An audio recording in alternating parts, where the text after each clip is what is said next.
മാന്നാർ കൃഷിഭവൻ, മാന്നാർ ഗ്രാമപഞ്ചായത്ത്, Mannar Kuttamperoor SKV high school എന്നിവയുടെ സംയുക്താഭിമുഖ്യത്തിൽ ലോക പരിസ്ഥിതി ദിനം ആചരിച്ചു. SKV ഹൈസ്കൂളിൽ ഫലവൃക്ഷ തൈകൾ നട്ടുകൊണ്ട് മാന്നാർ ഗ്രാമപഞ്ചായത്ത് പ്രസിഡന്റ് TV രത്നകുമാരി ഉദ്ഘാടനം നിർവഹിച്ചു. മാന്നാർ കൃഷിഭവൻ, മാന്നാർ ഗ്രാമപഞ്ചായത്ത്, മാന്നാർ കുട്ടമ്പേരൂർ SKV ഹൈസ്കൂൾ എന്നിവയുടെ സംയുക്താഭിമുഖ്യത്തിൽ SKV ഹൈസ്കൂളിൽ ഫലവൃക്ഷ തൈകൾ നട്ടുകൊണ്ട് മാന്നാർ ഗ്രാമപഞ്ചായത്ത് പ്രസിഡന്റ് TV രത്നകുമാരി ലോക പരിസ്ഥിതി ദിനാചരണം ഉദ്ഘാടനം ചെയ്തു. യോഗത്തിൽ വാർഡ് മെമ്പർ സജു തോമസ് അധ്യക്ഷത വഹിച്ചു. കൃഷി ഓഫീസർ ഹരികുമാർ PC പദ്ധതി വിശദീകരണം നടത്തി.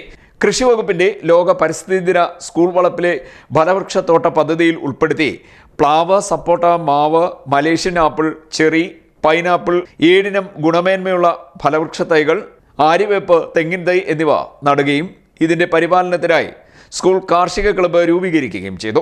ചടങ്ങിൽ ക്ഷേമകാര്യ standing committee chairman V. K. Sivaprasad, ഗ്രാമപഞ്ചായത്ത് അംഗങ്ങളായ സുജാത മനോഹരൻ, അജിത് പഴവൂർ, അനീഷ് മണ്ണാനേത്ത്, അസിസ്റ്റന്റ് കൃഷി ഓഫീസർ സുധീർ R, കൃഷി അസിസ്റ്റന്റുമാരായ Sreekumar S, Devikanath, Sudhan Pillai, manager Venu Keshav, vice president N. Damodaran Namboothiri, committee അംഗം ചന്ദ്ര വാര്യർ, സ്കൂൾ അധ്യാപകർ, അനധ്യാപകർ, വിദ്യാർത്ഥികൾ എന്നിവർ പങ്കെടുത്തു. ചടങ്ങുകൾക്ക് ശേഷം വിദ്യാർത്ഥികളുടെ കലാപരിപാടികളും അരങ്ങേറി. CD net news, Mannar.